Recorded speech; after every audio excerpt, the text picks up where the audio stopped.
Welcome back to our channel. నేను మీ Kavya. So ఇమ్మడి రవి అభిమానుల కోసం ఇవాళ ఈ వీడియో మనం చేస్తున్నాం. ఇప్పటి వరకు ఎక్కడ కూడా నోరు మెదపని ఇమ్మడి రవి ఇవాళ మాట్లాడిండు.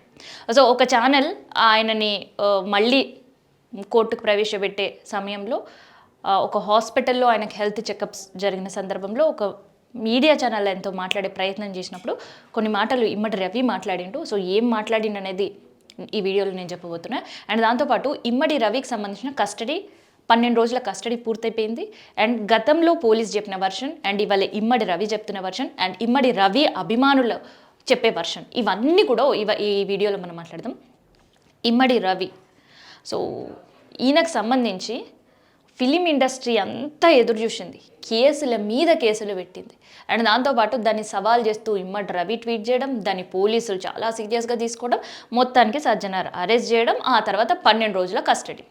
సో ఈ 12 రోజుల కస్టడీలో రవి ఏమన్నాడు అనేది ఎవరికీ తెలియదు. ఎక్కడ కూడా రవి నోరు మెదపని పరిస్థితి. కానీ పోలీసులు మాత్రం రవి వర్షన్ వినిపించే ప్రయత్నం చేసిండు. రవి వర్షన్ వినిపించిండ్రు. కోట్లాది రూపాయలు బెట్టింగ్ యాప్ల ద్వారా సంపాదించిండ్రని అండ్ దాంతోపాటు డాటా ఎవరైతే సబ్స్క్రైబర్స్ డాటా ఉన్నారో అండ్ ఆ మూవీ చూడడానికి లాగిన్ అయినప్పుడు అన్నిటికీ ఎస్ఎస్ అని చెప్పి పోవడంతో వాళ్ళ ప్రైవేట్ డాటా కూడా అమ్మేశాడని, దానివల్ల కూడా కోట్ల రూపాయలు ఆర్జించిండని, ఇట్లాంటివన్నీ కూడా స్టోరీస్ వింటూ వచ్చాం. కానీ ఇవన్నీ కూడా ఫాల్స్ ఎలిగేషన్. ఇది నేను చెప్తున్న మాట కాదు. ఒకే ఒక్క మాట ఇమ్మడి రవి నోరు విప్పి చెప్పింది ఏంటంటే ఇవన్నీ కూడా ఫాల్స్ ఎలిగేషన్. పోలీసులు చెప్తే నిజం అవుతాయా? మీ దగ్గర ఏం ఆధారాలు ఉన్నాయి? ఇవే ప్రశ్నలు ఇవాళ ఇమ్మడి రవి వినిపించిండు. ఆయన వర్షన్ వినిపించిండని చెప్పొచ్చు. ఎందుకంటే ఇమ్మడి రవి ఏం చెప్పిండో ఎవరికీ తెలీదు. పోలీసులు చెప్పిందే అండ్ ఆయన కన్ఫెషన్ రిపోర్ట్లో రాసిందే అండ్ మీడియాలో వస్తున్న వార్తలు అండ్ కథనాలు, స్టోరీలు ఇవన్నీ కూడా ఇమ్మడి రవి ఏం చెప్పిండు అనేది మాత్రమే ఇండైరెక్ట్గా విన్నాం.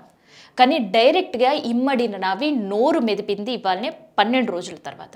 సో ఇంతకీ అసలు ఇమ్మడి రవి పైన ఎలాంటి కేసులు పెట్టిర్రు? కాపీరైట్, ఐటీ అండ్ డాక్యుమెంట్స్ దొంగలించడం సంబంధించి అండ్ ఇట్లా 5 కేసులు పెట్టిండు. ఇంతకీ ఈ డాక్యుమెంట్ ఎవరివి దొంగలించారు అనేది కూడా పోలీసులు చెప్తున్నారు. కానీ దానికి భిన్నంగా ఇమ్మడి రవి మాట్లాడే సందర్భం ఇవాళ మనకు చూసినాం. అయితే మాట్లాడింది 2-3 సందర్భాలే అండ్ ఒక 4 వర్డ్సే, కానీ అవి పోలీసుల తీరుని ప్రశ్నించేటట్టయితే అనిపించాయి నాకు.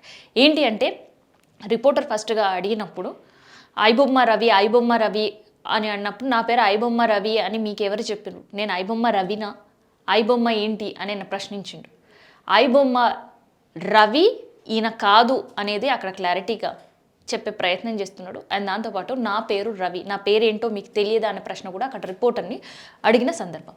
చలో, అయితే ఐబొమ్మకి రవికి మధ్యలో సంబంధం ఉంది. అండ్ దాంతోపాటు ఐబొమ్మ అనే ఒక పైరసీ వెబ్సైట్ని వెనకుండి నడిపిస్తుంది రవి మాత్రమే, ఇమ్మడి రవి మాత్రమే అనేది డే 1 నుంచి అండ్ ఆయన సంబంధించిన కస్టడీ అయిపోయే వరకు కూడా ఇప్పటి వరకు స్టిల్ ఆన్ ఇవ్వాలటి వరకు కూడా అదే చెప్తూ వస్తున్నారు పోలీసులు. అండ్ ఆయన కస్టడీలో కూడా ఆయన చెప్పింది అదే అన్న విషయం కూడా వార్తల్లో విన్నాం, చూసాం, చదివాం.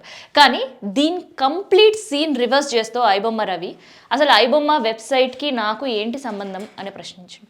అండ్ ఐబొమ్మ వెబ్సైట్ నాదే అని చెప్పడానికి మీ దగ్గర ఏం ప్రూఫ్స్ ఉన్నాయి అని అడిగారు. అండ్ దాంతోపాటు ఏదైతే డే 1 నుంచి అంటే ఐబొమ్మ రవిని పోలీసులు అరెస్ట్ చేసిన దగ్గర నుంచి ఒకే మాట వింటూ వస్తున్నాం. అండ్ పోలీస్ అధికారులు ఎవరో ఒకరు ఏదో ఒక సందర్భంలో చెప్తూ వస్తుంది ఏంటి అంటే బెట్టింగ్ యాప్స్ని ఈ వెబ్సైట్ త్రూ ప్రమోట్ చేస్తూ వస్తున్నాడు ఇమ్మడి రవి, దీనివల్ల కోట్లాది రూపాయలు కూడా వెనక్కి వేసుకుంటున్నాడు అని.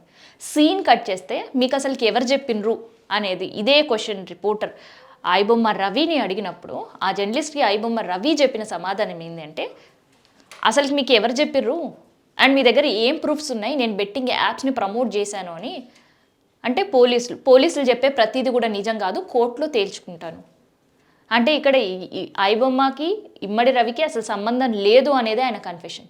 అండ్ దాంతోపాటు బెట్టింగ్ యాప్ని ఎక్కడ తను ప్రమోట్ చేయలేదు అనేది క్లారిటీగా చెప్తున్నాడు.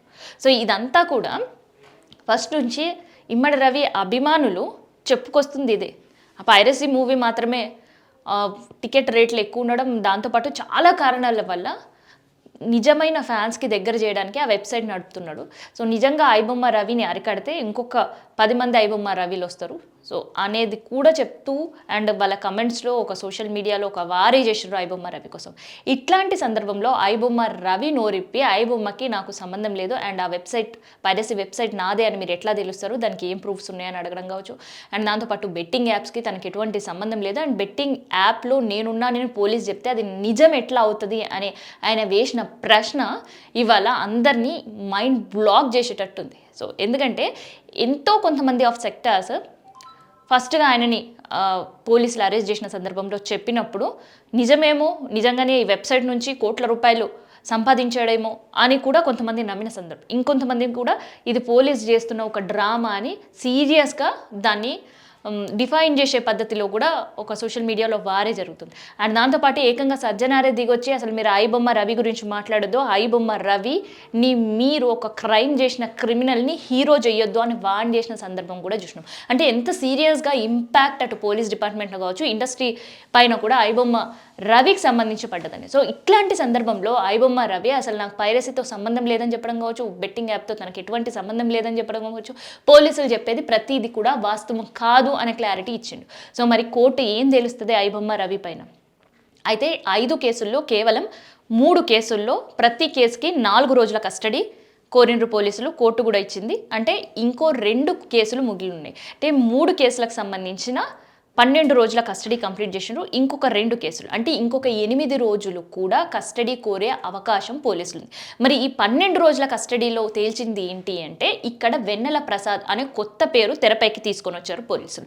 నిజంగా ఆ వెన్నెల ప్రసాద్ ఎవరు అనే దానికి కూడా ఒక క్లారిటీ ఇచ్చే ప్రయత్నం చేశారు అండ్ క్లారిటీ ఇస్తూ కూడా కన్ఫెషన్ రిపోర్ట్లో ఉంది. సో వెన్నెల ప్రసాద్ అనే వ్యక్తి అండ్ దాంతోపాటు కరీంనగర్కి చెందిన ఇంకొక వ్యక్తి అంజయ్య, ఈ ముగ్గురు కూడా రవి ఫ్రెండ్స్ అని అండ్ అమీర్పేట్లో వీళ్ళు కలిసి ఉండే రూమ్లో పరిచయం అని అండ్ వీళ్ళకి సంబంధించిన డాక్యుమెంట్స్ ఏవైతే ఉన్నాయో సో ఆ డాక్యుమెంట్స్ని వీళ్ళకి తెలియకుండానే దొంగలించాడు అండ్ దొంగలించి ఈ డాక్యుమెంట్ని ముంబైకి తీసుకెళ్ళాడు. ఆ ముంబైలో ఆ పేర్లపైన వాళ్ళ ఫ్రెండ్స్ పేర్లపైన పాన్ కార్డులు, ఆధార్ కార్డులు, డ్రైవింగ్ లైసెన్స్లు ఈ 3 ప్రూఫ్స్ చేశాడు. అండ్ దాంతోపాటు ఈ 3 ప్రూఫ్లు తీసుకోవడంతో పాటు అండ్ ఈ 3 ప్రూఫ్లు క్రియేట్ చేయడంతో పాటు ఈ 3 ప్రూఫ్లు ఉపయోగించే ఒక 2 వెబ్సైట్లు ప్రారంభించుండు. కానీ ఆ 2 వెబ్సైట్లు పెద్దగా ఫలితం ఇవ్వకపోతే ఐబొమ్మను ప్రారంభించుండని. సరే డాక్యుమెంట్స్ ఎవరైనా దొంగలించే పరిస్థితి ఉంటుందా? పోనీ వీళ్ళ డాక్యుమెంట్స్ దొంగలిస్తే ఆ సమయంలో 2018-19 సమయంలో దొంగలించని చెప్తాను. 18-19లో మరి డాక్యుమెంట్లు పోతే ఖచ్చితంగా పోలీస్ కేసు అనేది పెడతారు. మరి ఏపీఎస్లో దీనిపైన కేసు నమోదు చేసిండ్రు అనేది ఇప్పటివరకు క్లారిటీ లేదు. సో ఎవరైనా డాక్యుమెంట్స్ సర్టిఫికేట్లు పోతే అంత కామ్గా ఉండే పరిస్థితి ఉంటుందా? అండ్ దానికి సంబంధించిన వెన్నెల ప్రసాద్ని బెంగళూరు నుంచి పిలిపించడం అండ్ ఇమ్మడి రవిని అండ్ దాంతోపాటు వెన్నెల ప్రసాద్ని ఎదురుగా కూర్చోబెట్టి పోలీసులు ప్రశ్నలు అడగడం అండ్ దాంతోపాటు వెన్నెల ప్రసాద్ ఆయన పేరు మీద ముంబైలో pan card, Aadhaar card and దాంతోపాటు డ్రైవింగ్ లైసెన్స్ అసలుకి ఎట్లా క్రియేట్ చేశారో నాకు తెలియదు అని చెప్పడం ఇవన్నీ కూడా పోలీసులు చెప్తున్నారు. నిజంగా ఇందులో వాస్తవం ఎంత అనేది మరోమారు రవి మీడియా ముందుకు వచ్చే అవకాశం కూడా ఉంది అండ్ మీడియా వాళ్ళతో మాట్లాడే అవకాశం ఉంది. ఇప్పుడు కాకుండా తర్వాత అయినా దీని గురించి అన్నీ కూడా చెప్పే అవకాశం ఉందనే క్లారిటీ పిక్చర్ అయితే కనిపిస్తుంది మనకి. మొత్తటికైతే 12 రోజుల పోలీసు ఇన్వెస్టిగేషన్లో తేల్చింది పోలీసులు ఏంటంటే దొంగ డాక్యుమెంట్లకు సంబంధించిన ఇంకొక కేసు కూడా రవి పైన పెట్టబోతున్నట్టు అండ్ దాంతోపాటు విలాసవంతమైన జీవితం కోసం బెట్టింగ్ యాప్లను ప్రమోట్ చేసి 13 కోట్ల రూపాయలు విలాసంగా గడపడానికి ఉపయోగించాడని అండ్ బ్యాంక్ ట్రాన్సాక్షన్కి సంబంధించి కావచ్చు అండ్ దాంతోపాటు వెబ్సైట్స్ ఏదైతే పైరసీ వెబ్సైట్ ఏదైతే నడుపుతున్నాడో దానికి సంబంధించి ఒక పెద్ద టీమ్ని ఆయన ఏర్పాటు చేసుకున్నాడు. కానీ అంత పెద్ద టీం ఏర్పాటు చేసుకుంటే ఆ టీం సంబంధించిన సభ్యులు ఎవరు, ఇప్పటివరకు ఎంతమంది అరెస్ట్ చేశారు అంటే దానికి సంబంధించిన ఇన్ఫర్మేషన్ ఇప్పటివరకు పోలీసులు బయటపెట్టలేరు. సరే మొత్తానికి సరే ఏదైనా కావచ్చు వాళ్ళ ఇన్వెస్టిగేషన్ రిపోర్టు, కాకపోతే ఇమ్మడి రవి నోరిప్పి అసలు దీంతో ఆయనకి ఏమీ సంబంధం లేదు అని ఆయన ఇచ్చిన స్టేట్మెంట్ పోలీసులు ఎట్లా తీసుకుంటారు? నిజంగా మళ్ళీ ఇమ్మడి రవి ఆయన ఇచ్చిన స్టేట్మెంట్ తోటే ఉండిపోతాడా, లేదంటే మళ్ళీ ఒత్తిళ్ళకా లేదంటే పోలీస్ ఇన్వెస్టిగేషన్గా ఇంకొకటిగా మళ్ళీ స్టేట్మెంట్ మార్చే అవకాశం ఉంటుందా అనేది చూడాలి.